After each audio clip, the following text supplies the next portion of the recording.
Hello, friends, and welcome to another episode of the Timist Podcast Series. My name is James, and I am the Timist and the host of the thing you're currently listening to. In this episode, Connor and I have the good fortune to sit down with an industry superstar, the great Kelly Yoch.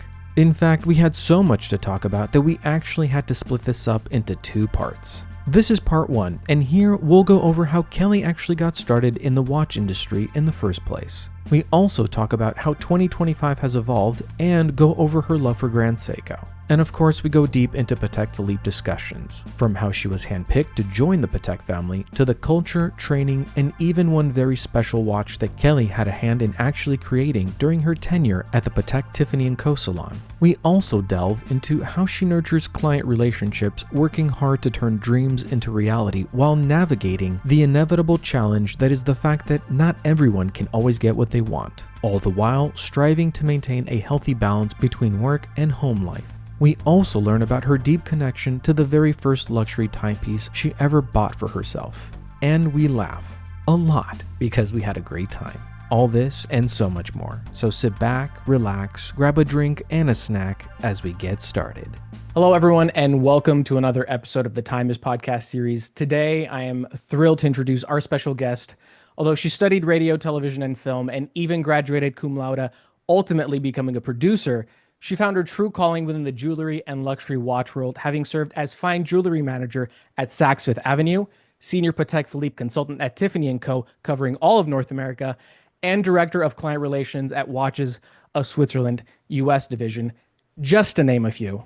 She's worked with some incredible stars and a star in her own right. I am, of course, talking about the great Kelly Yoch. Kelly, thank you so much for joining us today. We are so excited to have you.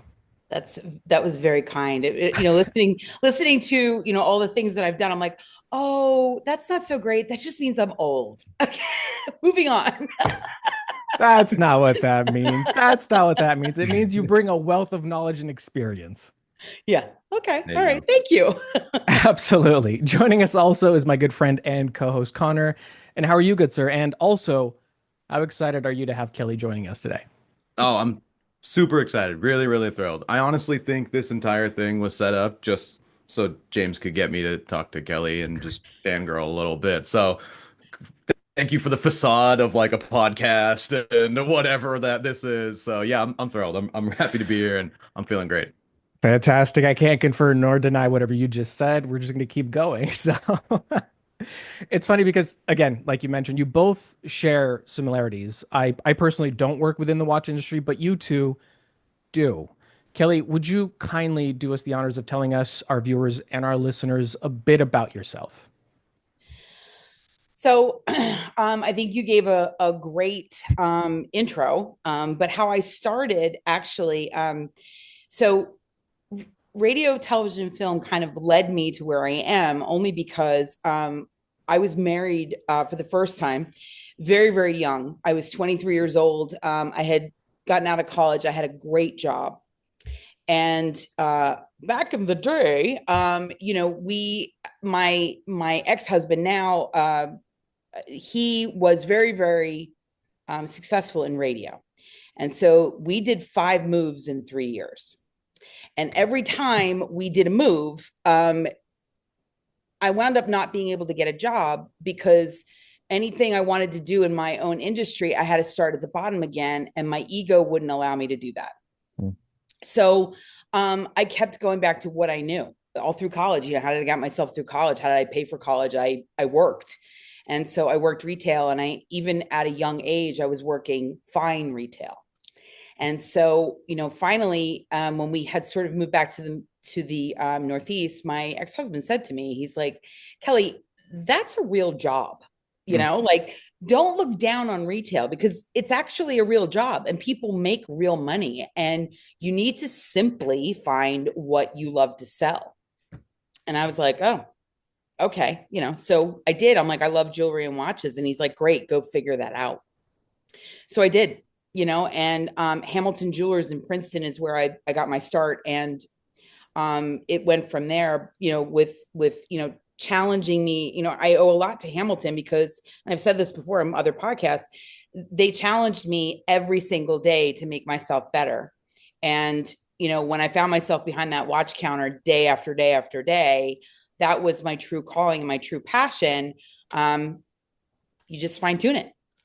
And here I am.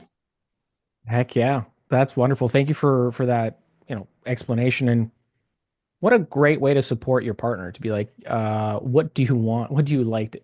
Go do it. Go and pursue that. That's great. So that's a theme, by the way, because I did the very same thing for my current husband. And, he was getting up every morning doing something that he absolutely hated. And I finally said to him, like, what do you want to do? And he was like, I want to teach golf. I'm like, go do it. And he's like, what? And I'm like, yeah. And he goes, I don't think it's fair that you get to do your hobby, as a job. And I'm like, that's what makes the happiest people. I'm like, so honestly, I'm like, if you told me you wanted to go buy a gas station, I would be like, okay, great. Let's go buy a gas station. If that's going to make you happy, you know what I mean? You want to pump gas and sell gum. Awesome. Let's do it. But no matter what it is in life, if you can actually take something you're passionate about and actually make money with it, is there anything better? Not really. Win. That is an absolute win. Total win. Yeah. Thank you for sharing, Kelly. We appreciate you. Connor, in case some folks just joined us and they're listening and watching us for the very first time ever, why don't you also tell us a bit about yourself? Oh, sure. Yeah. I've been selling watches for a few years now. I work for a multi-brand authorized dealer. Before that, I was a high school teacher. I taught mostly juniors and seniors and kind of social sciences, history, that kind of stuff. And so I always kind of found the best way to connect with someone, whether it's like a younger person, like a student or a peer, is like, what's the thing they're nerdy about? What is the thing that they could go on and on and on? They are the Wikipedia for whatever this is, this extremely niche thing, or it could be a very broad, sport team or whatever it is. And so it's like, right, okay, that's if I can be somewhere where people want to engage in that and they want to learn and grow and see things, and it's also a passion of mine, what an amazing opportunity. And, I met a company that provides education within the GIA, which is really cool and also kind of expensive to do on your own. And so it was kind of a match made in heaven for me. And it's been like a really interesting job that I don't know if it's because of the parallels in my life or just how it actually is, but it has a lot of overlap to teaching. Not because I'm like holding class for 30 people at once, but people want to engage and they want to learn and they rely on your confidence and expertise. And when you don't have that confidence and expertise, you hit them with but I'm going to find out for you. Because that's like honest and true. It's like, hey, there's a lot of watches and I don't know if they make this strap in an extra small, but I can find out, and that kind of like honesty is also what people connect with. Like, whether regardless of how amazing your inventory is or how beautiful your showroom is, they're going to connect with you or not. And that's really important to the future of whatever this interaction is, whether it's like a sale or just someone you meet or, whatever is going on, a service. And so it's been like a really fun and like obviously a very different career path for me, but in my mind and how it's played out, it's really connected and that's really kept me engaged in a very engaging job. So Connor, that actually has a name. It's something I learned a long time ago. It's called a me factor. So when I'm teaching, or if I'm talking to people that just started in the industry, I actually bring that up all the time because it was taught to me. You could work anywhere in the world today, right? It's 2025. And if you have that me factor, meaning a customer sitting in Los Angeles thinks of a watch and they want to have a discussion, and the only person that comes into mind to have that discussion with is Kelly Yoch, then I have achieved a me factor with that client. So I have made him or her understand that I'm fully engaged when I'm talking to them about a product, when they ask my opinion, because, I actually give it. sometimes not so great. So, but it's like, it's one of those things. It's a me factor. It's, I've now in your mind made you understand and believe that I am the one that you're going to call. I am the one that's going to listen. And I am the one that you can text 10:30 at night. And most likely I'm going to answer. Yeah, that's great. I love that. I'm writing that one down. Me factor. Thank you. Yeah. Thank you both for sharing. I love it. Thank you. Thank you. Thank you. So actually, let's get into the meat and potatoes of it. It's 2025, like you mentioned. How is 2025 treating you so far, Kelly? And also, while we're at it, what watch are you wearing today? So 2025 has been a weird year for me so far. And there are a lot of factors to that, but 2025, first and foremost, I'm living in a completely different area of the country that I, never thought I would be in. Real important first, I'm wearing a Grand Seiko. So Grand Seiko is a brand I'm still very passionate about. So, like Patek, they have reference numbers. So, all the Grand Seiko enthusiasts are like, oh my God, is that an SBG 007? And you're like, oh, why, yes, it is. So, and it's those geeked out factors that make it sort of fun, actually. That's the fun of it, I can sit and talk for 15 minutes about one watch. This watch encompasses a lot of things that I love, but 2025 has been a little odd. You know what I mean? I am in Florida. I work in Boca Raton. I work for Altier Jewelers. We carry two brands. So I went from really multi-branded at Hamilton, massively multi-branded at Tourneau, one brand Patek Philippe, massive brands at Watches of Switzerland, and back to two again. So it's, you know what I mean? It's like, it's just been like sort of this like literal pattern for me, like, and it's, it's been fun no matter what I've done. But it's funny, I'm with the two brands that I know the best. So, I have a real long history with Cartier. I love Cartier, and I have a real long history in Patek, obviously, because I've represented Patek Philippe in some capacity since 1997.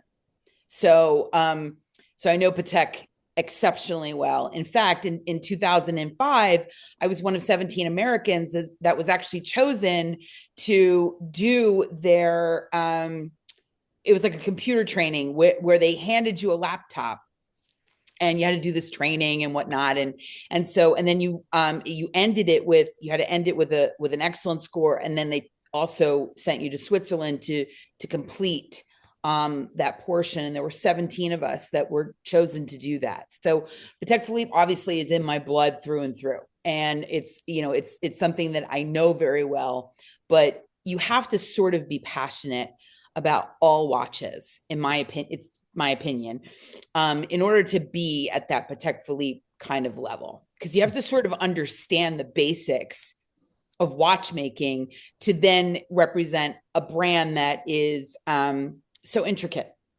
and foundational, one can argue, within the watch industry. I think maybe not all of us, well, factually speaking, none of us know everything from the very beginning, but as you embark on this journey and you learn and you absorb and you gather additional data points, you go, I see where the tip of the spear is. I see what the foundational pillars are. Okay, this makes sense. Yeah. Thank you for letting us know what 2025 has been like. And it sounds like weird. It's weird, but like not in a bad way. Not a bad way. Just different. Just absolutely different. Yeah. I've touched on this a little bit, but I want to dig a little bit deeper because clearly you've curated, multi-million-dollar collections, whether it's for an authorized dealer, a boutique, or even for wealthy individual collectors. But which watch was Kelly Yoch's first luxury watch that I personally owned? Yes. I'm going to answer it this way. The first watch that I purchased myself, because I've been very fortunate. Back in the day, in the late 90s, you could win things. You know what I mean? So you could win, if your sales were awesome. And let's say Maurice Lacroix was the first watch that I won. Wow. Okay. A Tag Heuer was the second watch that I won because my sales were, really, really great or whatever. So the first watch that I purchased myself, and it's something that will never leave my collection, is I have a two-tone Cartier Pasha on a strap. So it was the first watch that I actually purchased myself. And every watch has a story. So real quick, we were doing inventory at Hamilton Jewelers, and we had decided after the inventory that we needed to really clean up our system of boxes and warranties. And, you guys, like, if you worked retail, you understand that the boxes and warranties, like, literally you could hang yourself just talking about boxes and warranties and like trying to organize, everybody knows that it's a nightmare, especially if you're a multi-branded company. Right. So, I was downstairs in the basement, and, I came in casually to complete the task, that we had to do. So I'm in jeans and a t-shirt, whatever. And I'm on my hands and knees on the floor. And I see underneath the staircase a Cartier box, and it's covered in grime. Like, it had been there for like a year, 2 years, who knows, but it was like disgusting. Right. So I literally get a broom, I'm like crawling, I'm freaking out, thinking like, if a spider touches me, like I'm going to burn this place down, the whole 9 yards. So like, I'm under the stairs, I get the box, I open it up, and that watch was in the box. And my boss had written it off and out of inventory because we had assumed it had gotten lost, it had gotten stolen, it had gotten thrown away, whatever the case may be. Right. And so when I brought the box up, and I was absolutely in love with the watch because it was like my perfect size. I love a 37, 38 millimeter watch. That's like the sweet spot. And so I literally was like, oh my God, can I buy it? And my boss was like, you know what? I will let you buy it. I'll let you buy it at a really, obviously a great price, but yeah, you can buy that watch. And so I took like every single penny that I had and like scraped it together and bought, because, let's face it, I work luxury retail, but I work luxury retail. So I work, I don't, yeah. At that time, the job was maybe a $40,000 job. You know what I'm saying? So it was like, so anyway, I got all my pennies together, and I bought this watch, and that watch is super important to me because I had just gotten divorced. It is a blatant sign of independence to me. Every time I look at that watch, I think of independence. And my ex-husband and I have an awesome relationship, but it was independence of me actually at this point in life, learning how to live alone and clean up all of my mistakes. The fact that it was found under the stairs, covered in grime is, listen, if we were doing some sort of philosophical show, I could blow you away with all of the things I've now learned as an adult. Okay. And it just represents everything about that point in life for me, because I had screwed up royally. And so, blowing the dust off, opening the box, falling in love with myself again. It's like all a big thing. Right. And so, yeah, so that watch is something that is very important to me. And I dress her up every once in a while with a new strap, but it's literally a watch that will be with me until the end of time. That is beautiful. What was once thought to be lost is actually found. Man, I'm telling you, I could go off for literally an hour about that. There's so much symbolism with that watch. It's stupid. That is quite literally the best inventory discrepancy story that ever exists. There's no better result as a result of, oh crap, we can't find that watch. Does anyone know where that watch is? Did we sell it? What happened to it? Yeah. Oh my gosh. Yeah. Or and it's like, and usually when you have such a weird inventory discrepancy, it's always like, we threw it out. Like, holy crap, how do we throw out a diamond? How do we throw out? It's happened. That has happened before. Everybody knows it. I mean, like, you're such a liar if you say that it's never happened. I've thrown away a diamond. I don't want to talk about it, but I've thrown it away.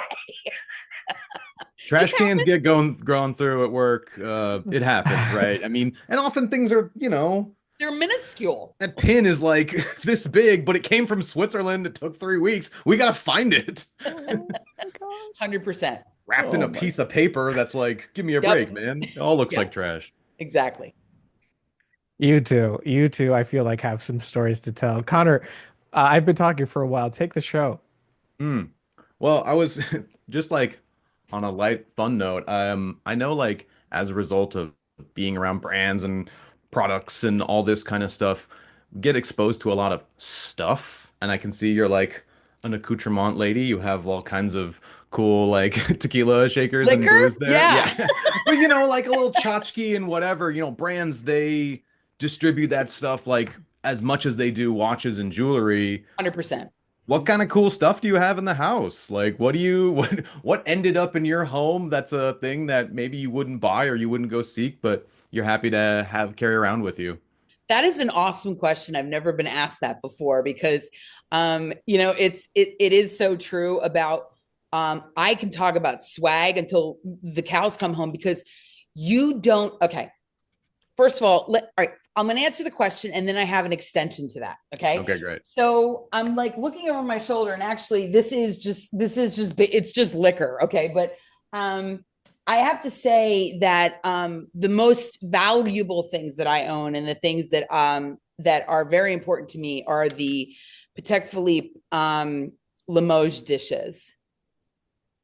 I have, working at the Patek Philippe Salon, we were very privileged to receive one of those dishes every year. They are not only drop dead gorgeous, but they're valuable and they're beautiful. And I'm living in a temporary home right now until we actually buy something. And so I wouldn't even take them out of their boxes, you know what I mean, to display them. But that's what I intentionally am going to do. The other thing that I have to say, and it's such a joke, and this is where I can extend on it. So I can't tell you what people would actually do for Patek Philippe swag because I was tortured. And when I say tortured, I mean, I want you to think of medieval time torture, like stretch racks, the water droplets on the forehead. Like, I want you to think of the most horrible torture. And that's what it's done to my soul about the Patek Philippe baseball hats.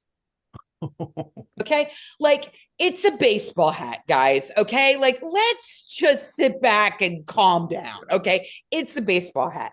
So, do I treat my baseball hats like pretty well because I know how much they're worth? No, I wear them. I enjoy them. And I'm stopped on the street like hundreds of times going, I saw a Patek Philippe baseball hat. And I'm like, yeah, can I offer you 500 for it? I'm like, no. First of all, that's gross. That's gross. Okay. Yeah. It's on my head. That's gross. Okay. That's number one. Number two, it's a baseball hat. Stop it. Like, stop it. So, so I have to say, like, Patek Philippe, when they do swag, they do it at another level. So the best companies in the world that do swag, Patek Philippe is definitely up there by far. I mean, when you attend an event, you get something really beautiful. Breitling, man, back in the day, Breitling gave the best swag ever. And I have this cool, it doesn't even fit me anymore, but I just look at it. It's in my closet. I have the most kick-ass like quilted coat from Breitling. Yeah, I mean, Breitling, I'm sorry. Breitling gave the coolest swag ever. Like, totally. Yeah. I love Breitling so much. God, I love Breitling so much. Oh, Breitling, the best swag in the business. Well, I mean, there's something to be said. I mean, listen, there are iconic watches, and if you were to name 10, I have to put a Breitling Navitimer in there. Like, Navitimer is like my favorite Breitling. So it's like, to me, it's up there in my top 10, like, iconic watches, like easily recognized from across the room. Like, exactly what it is. Boom, a Breitling Navitimer. And then, then if a dude's wearing swag along with it, I'm like, that guy really knows what's going on. It's like, he went to the event. Cool. What is it? What's the tagline? Shout out to I got to give a shout out to Grand Seiko. They're like paper products and they're wrapping that like Japanese paper. Like, I have a couple like journals from them and I'm like, I don't even want to write in this, because it's like my crappy handwriting and my cheap free pen on this like gorgeous, like beautiful paper and like supple leather. It's like, oh, what a beautiful journal. I'll just put it here and never write Yeah, I it. was looking for we gave so when I was at Watches of Switzerland, we presented a client with an unbelievable piece, and part of the gifting was the Japanese whiskey. Hmm. And when I got to the client's home and I presented the gift, he's like, "Oh, take the whiskey." I'm like, "Okay, okay, no problem." I was like, "Thank you." just let me go out to my car for a second, but yeah, he was like, he's like, I only drink very rarely, Kelly, and I'm not calling you an alcoholic, but I know that you'll enjoy it more. I'm like, yeah, probably. Yeah, Probably. probably. I love how there's usually like a pushback, like, no, no, really, you should have it, but not in this instance. It's like, No, actually, yeah, cool. I was like, happily. Thank you very much. Yeah. Enjoy your watch, sir. I'll take the whiskey. See you later. Bye. Oh, that's amazing. That's Yeah. amazing. So I agree with that as well. Grand Seiko does an outstanding job. Listen, it's the companies that truly embrace their history, and embrace embrace the lifestyle. Mm. Because watch collecting is a lifestyle, and there's all of the things that go with it. Typically, it's car, it's booze, it's fine wine, it's writing instruments, it's the whole thing. It's a lifestyle. And usually that same guy loves a beautiful pair of Italian leather shoes, or custom shirts, or whatever it is. And if it's a more casual collector, they might have the model cars, or they might collect knives. They might, what I'm saying? Like Yeah, it's a totally. lifestyle typically, and it's all encompassing, because typically a collector doesn't collect one thing. They usually dabble in a bunch of things. You know what I mean? Or at least two. You know? Yeah, we know what you mean. Yeah, diseases breed more diseases is what I think Kelly is Right. saying. It's like, Yep. oh, you got it? Oh, you got it. Like, What medication are you on? It's like, oh, more stuff. Okay, yeah, that totally makes sense. my Swiss watches with like expensive cufflinks or something. It's like, Right. what? Right. Oh, Exactly. feeling a little down? I found a new thing that might help you. It's collecting sunglasses. Yeah, let me tell you all about it. That's funny that you Uh, say that, because that's what I actually do that. oh, do you? Yes, sunglasses are my that's like, see?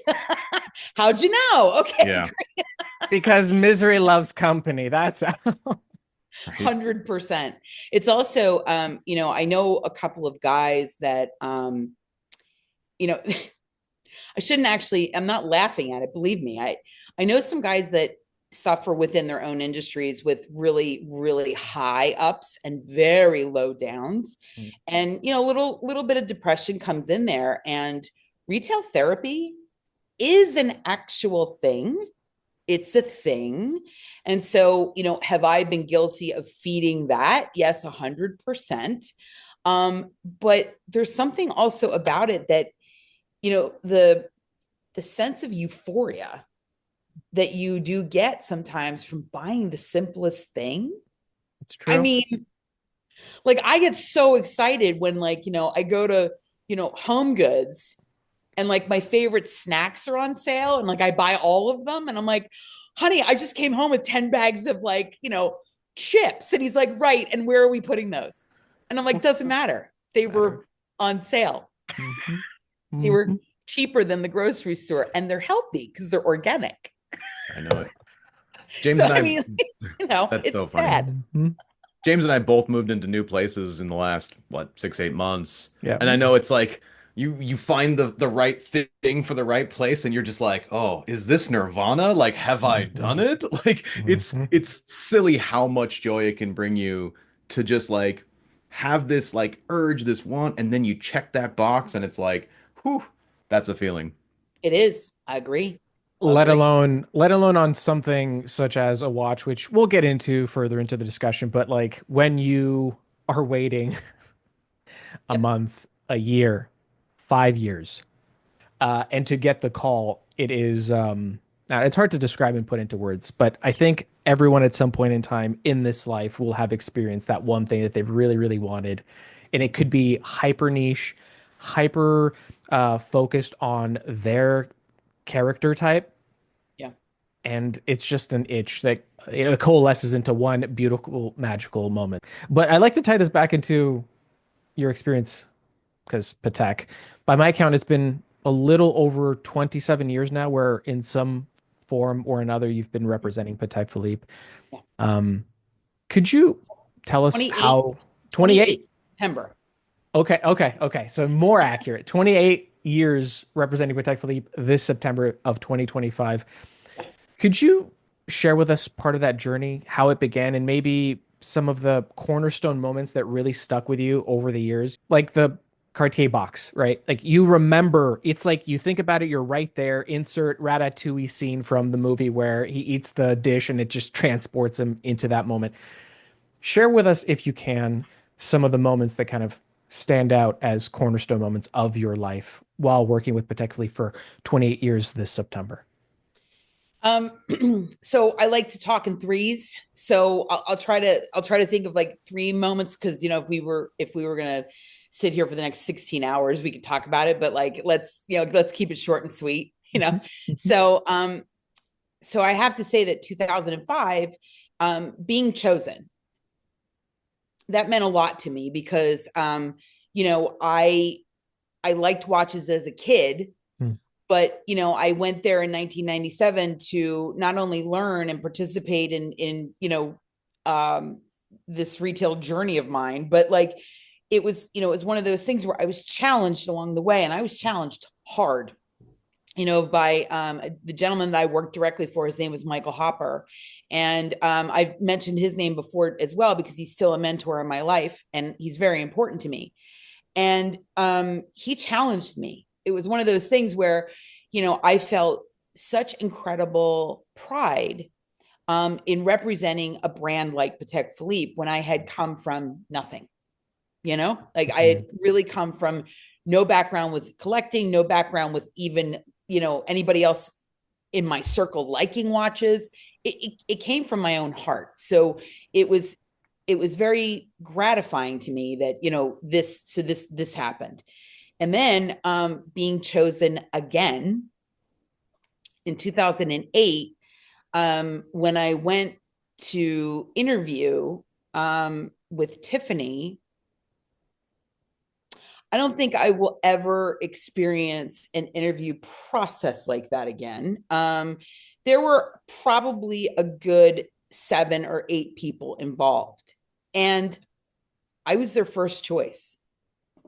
And it was like, I've never been number one. Like I've never been like, you know what I mean? Like at that point, like I was always the one that sort of like got to hear, but maybe never got to hear, at Hamilton, I was always number 2 or number 3. I was never, you know what I mean? Like I was there.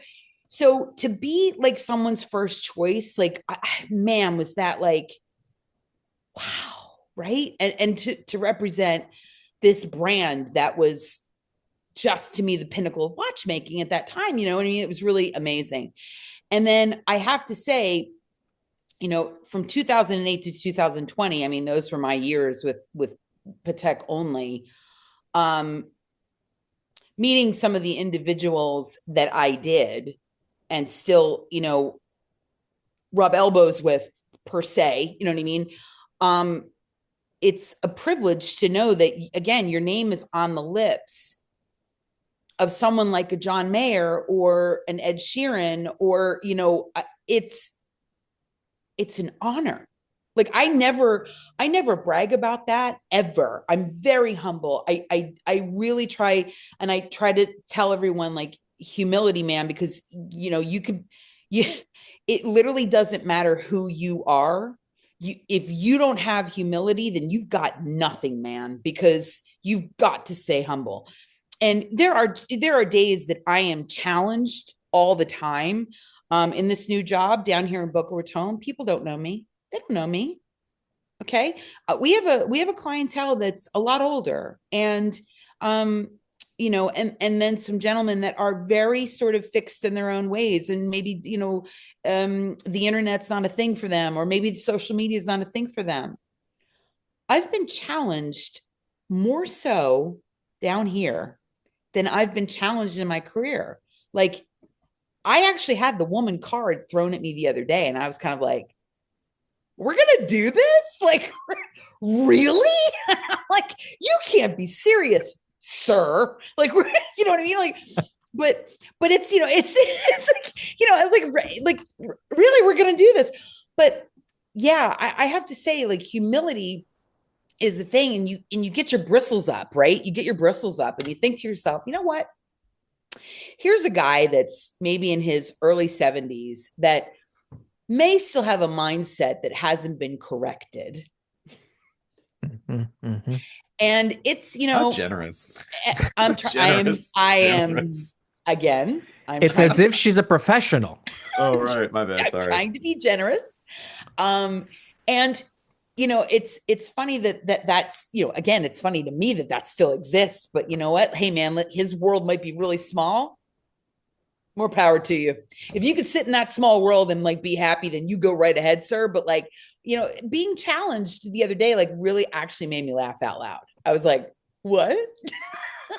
Like, holy crap. Like, okay, that's fine.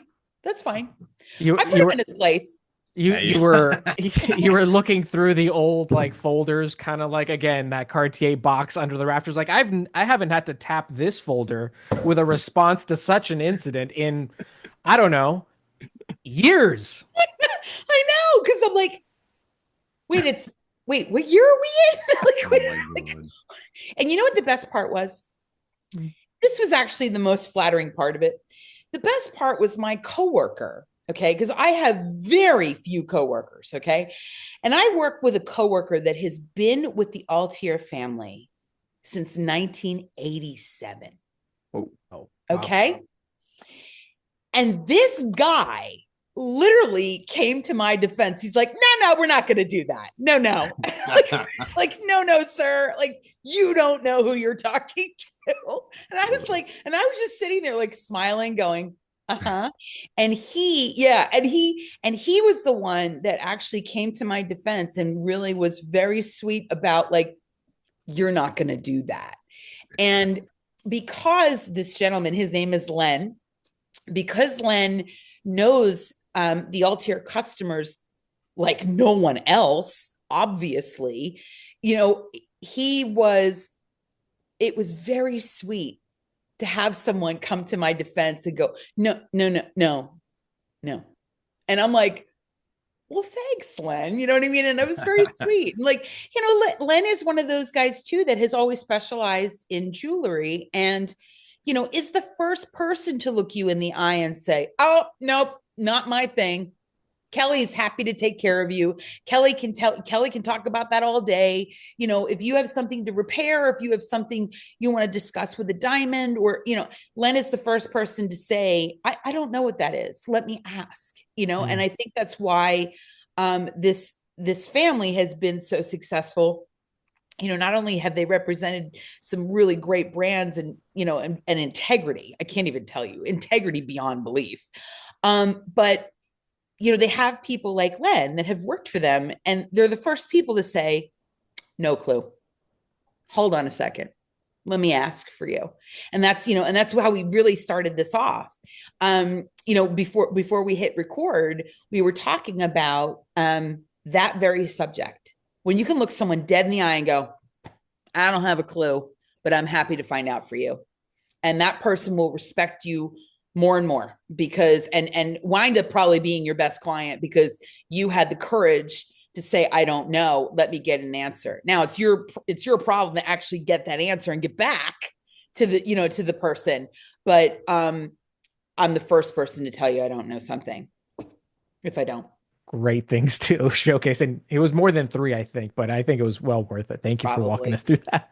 Yeah, sorry. No, it's great. This is great. I mean, this is why we're here. We want to learn and hear and explore some of the, incredible hits that you've had over the years and bring us along for some insights. I mean, I think, Connor, you are right there. I mean, you understand so much more of this world than I do as someone that's sort of on the sidelines looking in.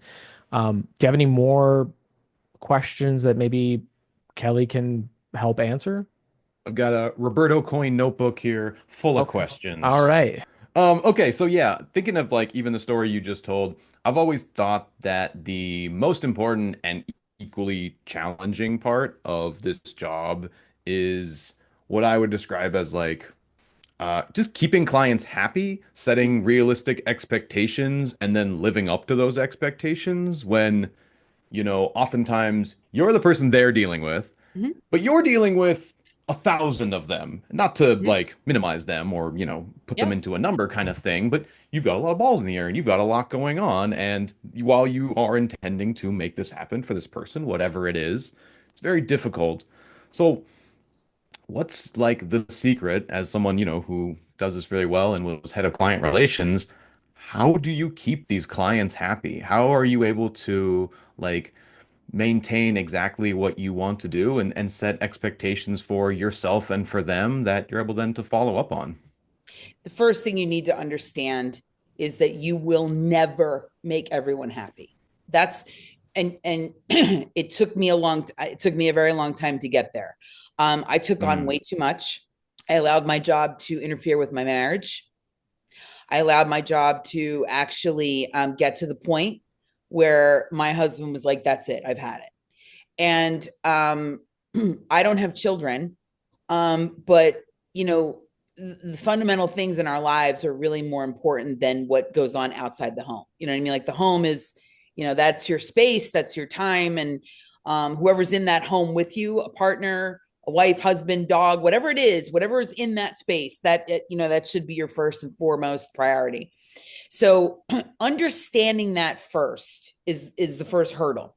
Secondly, if you really enjoy what you do for a living and you genuinely take part in enjoying the experiences with the client, then it's easy sort of to remember because it also brings you joy. I'm telling you, like I'm saying this from a very selfish standpoint too.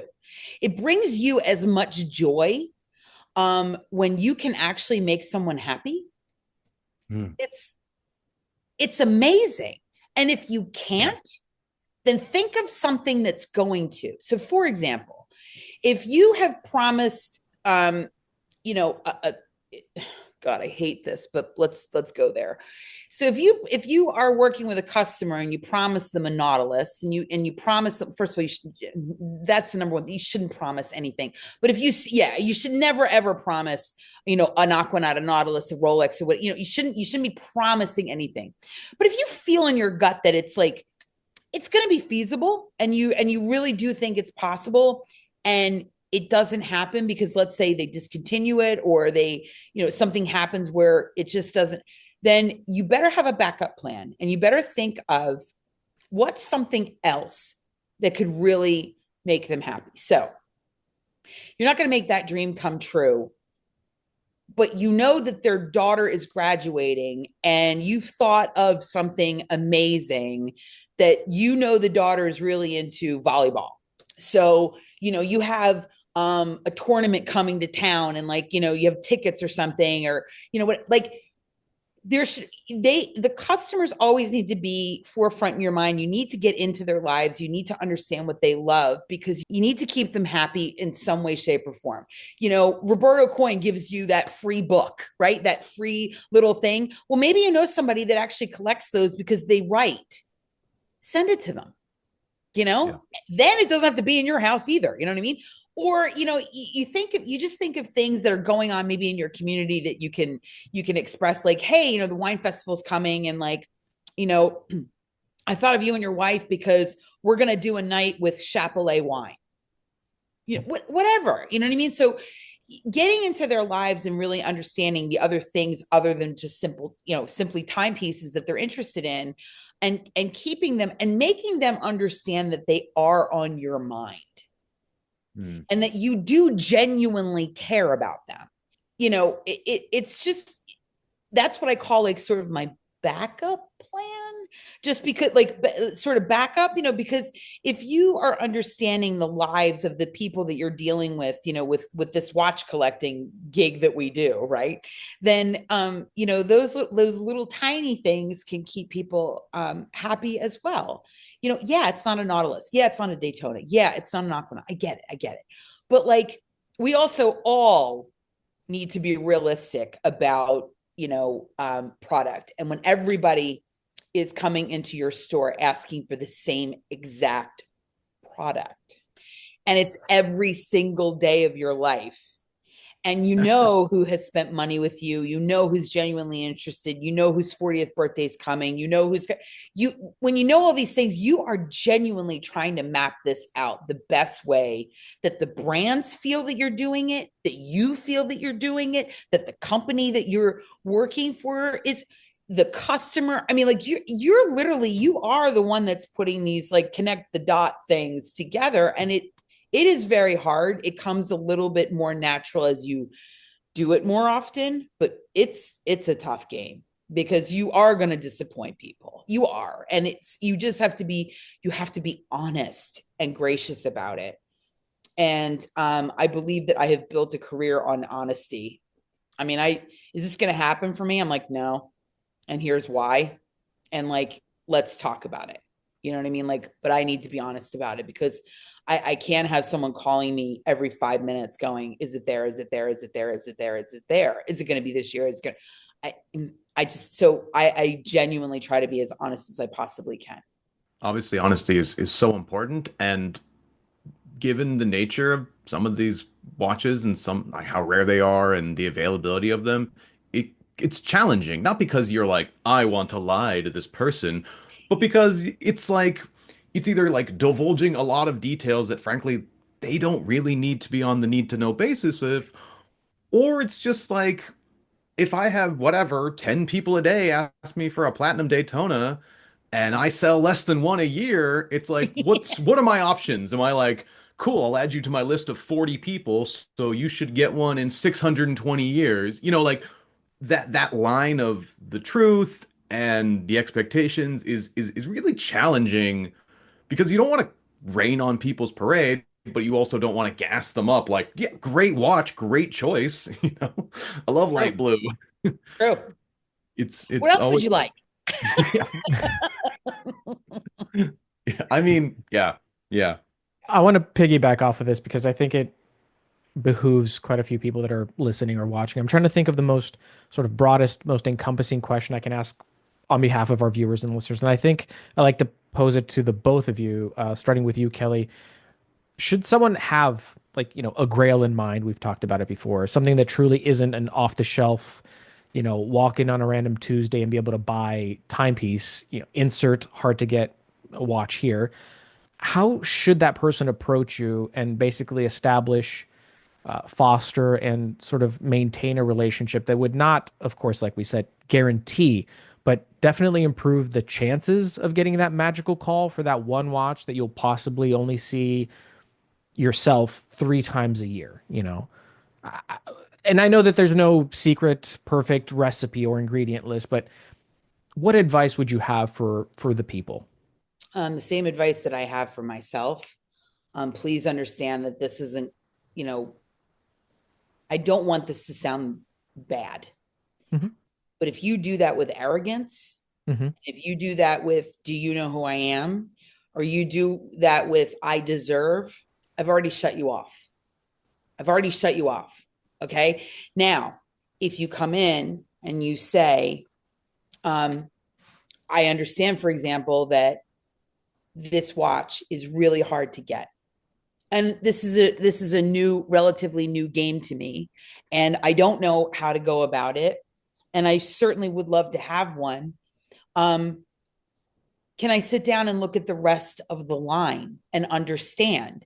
But if, and I will always refer to Patek Philippe because it's the brand that I know the most, meaning ins and outs, technical, ups and downs, strap sizes. I mean, like the lunacy that goes along with it. Yeah, I know all that lunacy. You know what I mean? Yeah. But like, to not understand that there are a million other watches in the line. Okay. And how did the Aquanaut, for example, come to be? Or how did the Daytona come to be? I'm going to use the top examples of all time, right? Yep. And there are three, in my life, there've been three. It's the Daytona, the Aquanaut, and the Nautilus. Okay. Two of them happen to belong to one particular brand, but it's literally that. And then from there you go with, the 19 SKUs that there are for an Aquanaut, the 20 SKUs there are for a Nautilus, and the 93 SKUs there are for a Daytona. Like, which flavor do you want? You know what I mean? But it's like, I want ice cream. Okay, which flavor, right? So I only use that because that's my personal, history. Mm-hmm. But like to think that Patek Philippe or Rolex, they have this like long history, of making timepieces, and your focus is only one little check mark or one little box. Like, why don't you take the time to understand what you truly love? And if you said to me, I love it because I think it looks great, I actually appreciate that more than you know. Because I love these people that try to come up with 19 excuses as to why they love something. And I'm like, bro, you don't care. You want it for the resale value. Like you're giving me all of this like total baloney. Okay. But like, the fact is I can read you. I've been in this business for 1,000 years. And like my minority, like my minor in psychology, like I get it. Okay. You want it because you can go out there and flip it for twice the amount in 2 minutes. Like but if you actually said that, I might actually respect it a little more. And be like, but like to like at least try and, but like I had somebody come in literally 2 weeks ago, and he honestly just wants one watch. And I said to him, well, how do you feel about buying it in the pre-owned market? And he said to me, he goes, I can't justify the price. And he's like, but the prices are coming down. And if I truly feel this way, in a year, maybe you're saying. And I'm like, well, for us, it would be a lot longer than that. I said, but, the other thing is too, like, do you have a wife or girlfriend? Do you have gifts that you need to give? Do you have, what, stop in and let's talk. Like, if you have like all these things, like, and like there's a common ground and we can like have some sort of like decent relationship, like, who knows? You know what I mean? But like, the fact is, when you corner yourself and you don't educate yourself on everything else, it puts you off a little bit as the retailer. And again, anything I say is going to be read wrong. It's like the retailers, like I will stick up for the retailers, you know what I mean? Like day in and day out. And are there a ton of us doing things wrong? 1,000%. 1,000%. There are a ton of us that are doing it dead wrong. Okay. But for us that are trying to do things right every single day, just be honest, just tell the truth, but also don't come into a retailer and be that person that is going to tell the person behind the counter, like how much they don't know, or how much, it's worth in the aftermarket, or how much, let's talk about the actual product, and let's talk about why you actually want it. Like maybe you can't wear steel bracelets because you're allergic to nickel and you really love the fact that this comes on a rubber strap and the aesthetic of it is really great. And you live in Florida, so you like a rubber strap because it's like, it's conducive to the weather. And like, you're on a fishing boat a lot because you love to fish, and like, it's water resistant, and like, it makes sense that, okay, that actually all makes sense to me. Maybe we can try. You know what I mean? Like, let's see what we can do for you.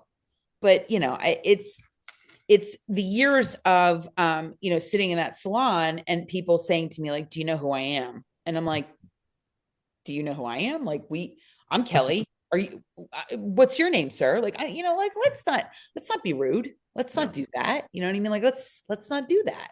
So, I don't know. I feel like no matter what that question, no matter what I say, it's going to be perceived wrong. And I certainly don't want it to be, but it's tough. It's really tough. just be a kind, decent, normal human being and be open and That's it. transparent with like, why are you here? Just talk to me as a real person. Don't feed me wild tales. Thank you, Kelly. Connor, same exact question. You're basically in the same arena. Yeah, I mean, I think the starting point is often people come into a place, a retailer, with gathered knowledge from questionable sources, right? Like, not to say like they've been lied to, but there's a lot of like, I know you got 20 Daytonas in the back, you're just not selling it to me. Or this one's not for sale. This one's not for sale. It's like, there's a sign. I'm in sales. I would totally sell you the watch. It's not, it's exhibition, man. It's like so that kind of like, or like people are getting tons of information, especially nowadays for watches through TikTok, through Instagram, social media, and it's pretty bite-sized and it's pretty punchy and it's, controversy first. And so it's like, and that's fine. Like that's a fine way to get information, but like give me the chance to tell you how at least it's going to work with me in this environment, right? Like, let me give you the spiel instead of coming in with, so what do you have for sale? Nothing, right? And it's like, you know what I mean? Like, give me the chance, right? Let me do my job because you did come to my job. So, like, can I now do that job? Because I've been trained and I showed up today with the express purpose of doing this job. And I wouldn't stand behind this counter selling this brand that doesn't have a watch for sale unless I intended to at some point sell you a watch, right? Like, it's not a grand conspiracy just to have a cool name up there, or just we're waiting for a pro sports player to walk in and then, they get a walk out with every off catalog watch that you've always dreamed of. And if it is that way, and it's not, let me tell you that instead of just coming in with all these presuppositions about brands and pricing and which one's real and all this. It's like, you might even know some true stuff. You might have some old news. It's whatever, but like, give the person the chance to at least tell you how it is. Because again, it kind of relates to that, like being a good person and being kind and being patient. Now you have a connection, right? Like, oh yeah, I talked to this person for however many minutes about this, that, and the other thing, as opposed to, guy was kind of weird and sort of accused me of not selling him something, even though I met him 5 minutes ago. Like, I Yeah. haven't had the chance to not sell you a watch, dude. Like, what do you mean? On that point as well, think about the actual reason that Rolex and Patek are doing what they're doing. Okay. Y'all sat at home thinking about a watch you thought you wanted, right? But you never got to even try it on. Okay. So the fact is, Rolex and Patek Philippe have this exhibition only thing. And yes, it's frustrating. I get it. It's very frustrating. We're in sales. We want to sell things. Okay. But the fact is, there were so many years at the salon that we sat with dead, empty cases.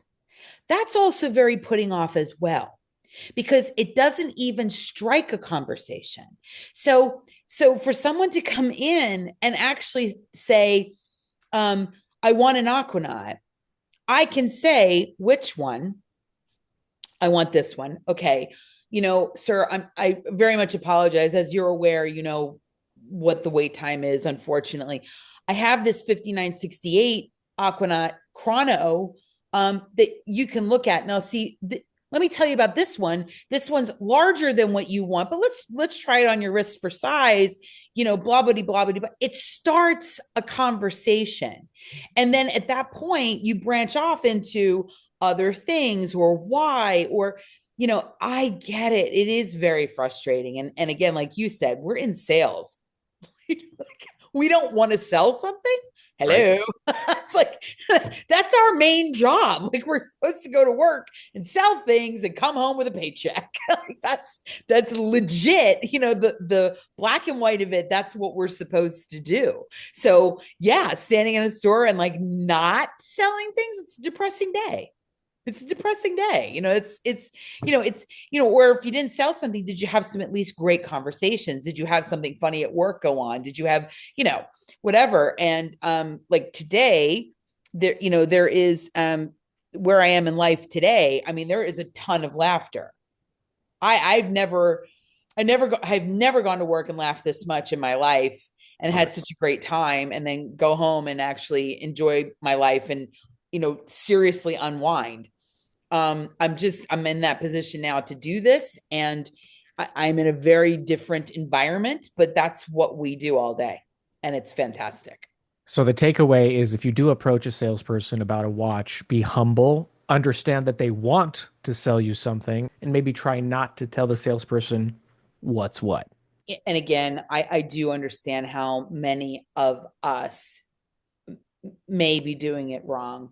And I no matter what retailer I have ever worked for, I am proud to say that the amount of education that has been provided, it's been extraordinary. So I've worked for companies that really, really do provide the training and the education.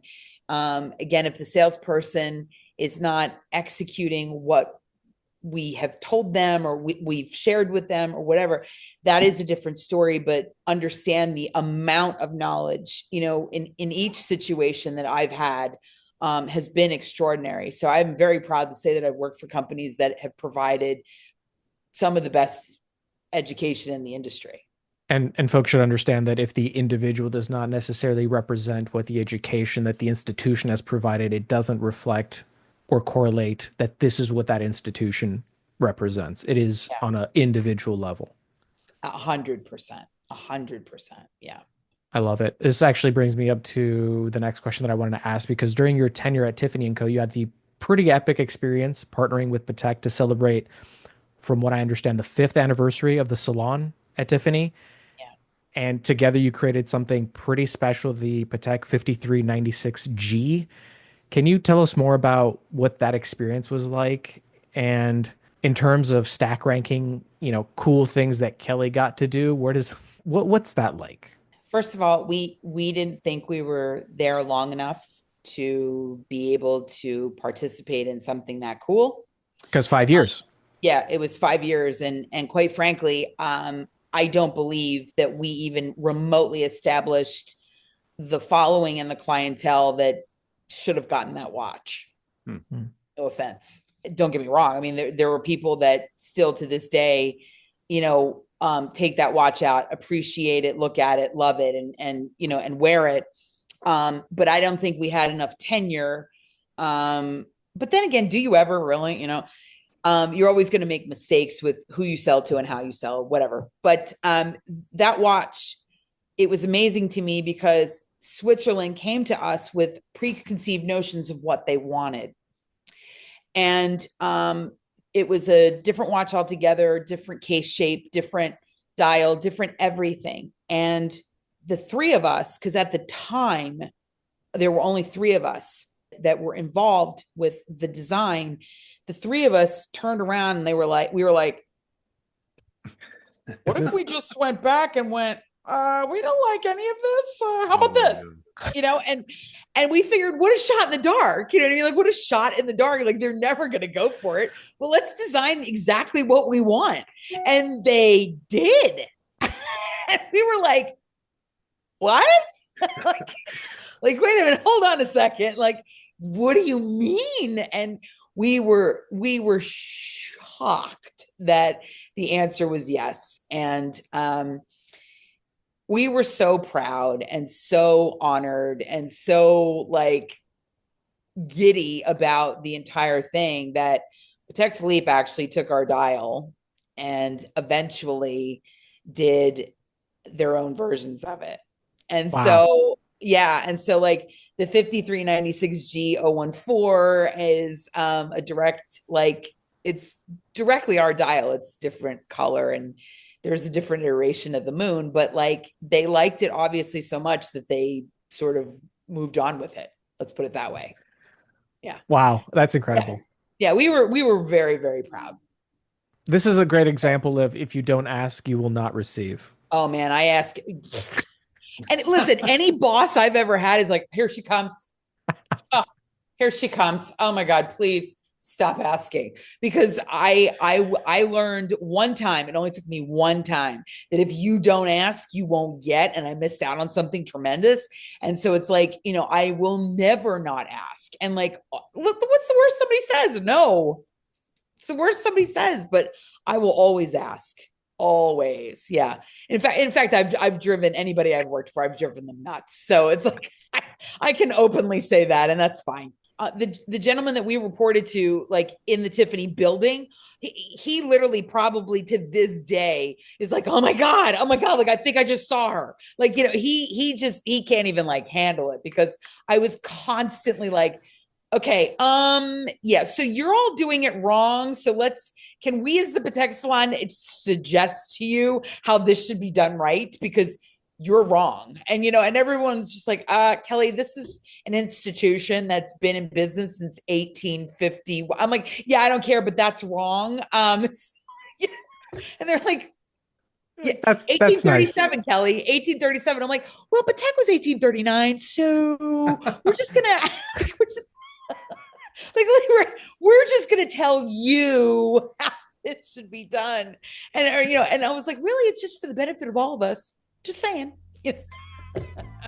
That concludes this episode of the Timist Podcast Series. A sincere thank you for hanging out with us. Hopefully you enjoyed it. If you did, then please push all the buttons that will help you hear more of us in the future. If you'd like to continue the conversation, you can either drop a comment on the associated YouTube video or reach out to me on Instagram at TheTimistIG. Thanks for listening. I'm The Timist. Be well, and I'll catch you in the next one.